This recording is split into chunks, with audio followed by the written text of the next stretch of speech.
Hi friends, welcome to my channel. ఇవాళ మన వీడియోలో పెళ్లిళ్ళకైనా ఫంక్షన్లకైనా గుర్తుకొచ్చే రెసిపీ సాంబార్. ఇవాళ మన వీడియోలో సాంబార్ రెసిపీని ఎలా చేయాలో చూపిస్తే ఇక వీడియోలోకి వెళ్దామా.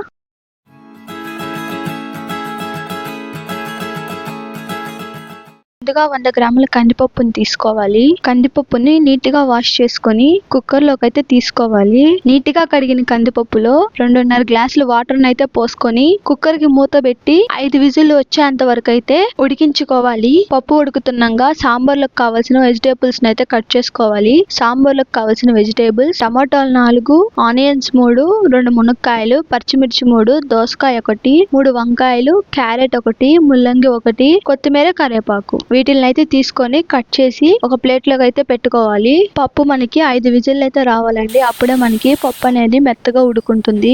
5 విజిల్ వచ్చిన తర్వాత స్టవ్ ఆఫ్ చేసి పక్కన పెట్టుకొని చల్లారనివ్వాలి. ఇప్పుడు స్టవ్ ఆన్ చేసి ఒక కడాయి పెట్టుకొని అందులో తగినంత ఆయిల్ అయితే పోసుకోవాలి. ఆయిల్ అనేది వేడయ్యాక అందులో పోపు దినుసులు అయితే వేసుకోవాలి. పోపు దినుసులు బాగా వేగిన తర్వాత 2 పచ్చిమిర్చి వేసి పచ్చిమిర్చిని బాగా వేపుకోవాలి. పచ్చిమిర్చి వేగిపోయినాక అందులో తరిగి పెట్టుకున్న ఆనియన్స్ అయితే వేసి వాటిని లైట్ గోల్డెన్ కలర్ వచ్చేంత వరకు అయితే వేపుకోవాలి. ఆనియన్స్ ని లైట్ గోల్డెన్ కలర్ వచ్చేంత వరకు వేపుకున్న తర్వాత అందులోనే తరిగి పెట్టుకున్న టమాటోని అయితే వేసి టమాటోస్ ని బాగా మగ్గేంత వరకు అయితే వేపుకోవాలి. ఫ్లేమ్ అయితే మీడియం ఫ్లేమ్ లో పెట్టుకొని ఈ టమాటోస్ ని అయితే వేపుకోవాలి. అప్పుడే మనకి టమాటోస్ అనేటివి బాగా మగ్గుతాయండి. మీకు మా కంటెంట్ నచ్చినట్టయితే సబ్స్క్రైబ్ చేసుకోని వాళ్ళంటే సబ్స్క్రైబ్ చేసుకోండి. అలాగే పక్కనున్న గంట సింబల్ అయితే క్లిక్ చేసేయండి. టమాటోస్ ఒక 50% అయితే మగ్గిపోయిన తర్వాత అందులో తగినంత కల్లుప్పు అయితే వేసుకోండి. అలాగే 1/2 టేబుల్ స్పూన్ పసుపుని అయితే వేసుకొని బాగా మిక్స్ చేసుకోవాలి. ఫ్లేమ్ అనేది మీడియం ఫ్లేమ్ లో పెట్టుకొని చేసుకోండి, లేకుంటే అడుగంటిపోతుందండి. ఒక 5 నిమిషాల పాటు టమాటోస్ ని బాగా వేపుకున్న తర్వాత అందులో తరిగి పెట్టుకున్న క్యారెట్ అయితే వేసుకోవాలి. క్యారెట్ అయితే వేసుకున్నాక అందులోనే వంకాయలను కూడా వేసుకోవాలండి. అలాగే బెండకాయలను కూడా వేసుకోవాలి. బెండకాయని అయితే వేసుకున్న తర్వాత సన్నగా తరిగిన కొత్తిమీర, కరివేపాకుని అయితే వేసుకొని మిక్స్ చేసుకోవాలి. వేసుకున్న వెజిటేబుల్స్ ని బాగా మిక్స్ చేసుకున్న తర్వాత అందులోనే తరిగి పెట్టుకున్న ముల్లంగిని అయితే వేసుకోవాలి.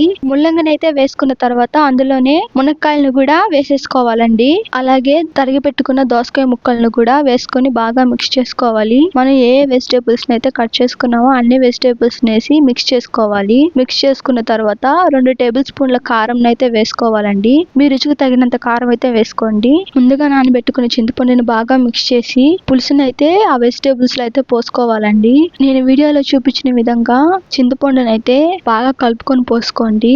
చింతపండు పులుసుని అయితే పోసుకున్న తర్వాత 2 చెంబుల వాటర్ అయితే యాడ్ చేసుకోండి. కూరగాయ ముక్కలన్నీ మునిగిపోయేటట్టు అన్ని వాటర్ తో పోసుకోవాలి. వాటర్ అయితే యాడ్ చేసుకున్న తర్వాత మూత పెట్టి ఒక 15 నిమిషాల పాటు ఉడకనివ్వాలి. 15 నిమిషాల తర్వాత మూత తీసి చూస్తే మనకి వెజిటేబుల్స్ అన్ని 50% అయితే ఉడికిపోయి ఉంటాయి. ఫ్లేమ్ అనేది మీడియం ఫ్లేమ్ లో పెట్టుకొని అయితే ఉడికించుకోండి.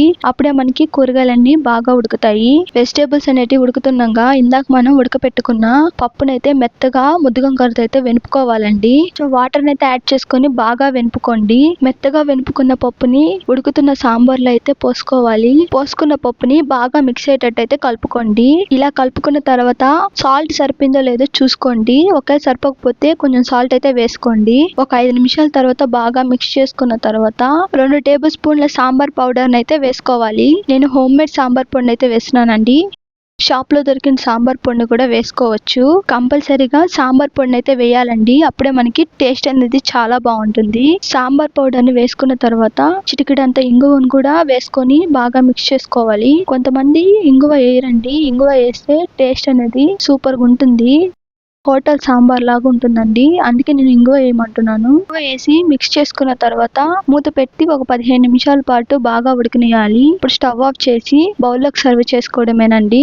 అంతేనండి, టేస్టీ అయిన సాంబార్ అయితే రెడీ. మీరు ఈ సాంబార్ అయితే నేను చెప్పిన విధంగా అయితే ట్రై చేసి కింద కామెంట్ సెక్షన్ లో అయితే చెప్పేయండి. మీకు మా వీడియోస్ నచ్చినట్టయితే లైక్, షేర్, సబ్స్క్రైబ్ చేయడం మాత్రం మర్చిపోకండి. అలాగే పక్కనున్న గంట సింబల్ అయితే క్లిక్ చేసేయండి.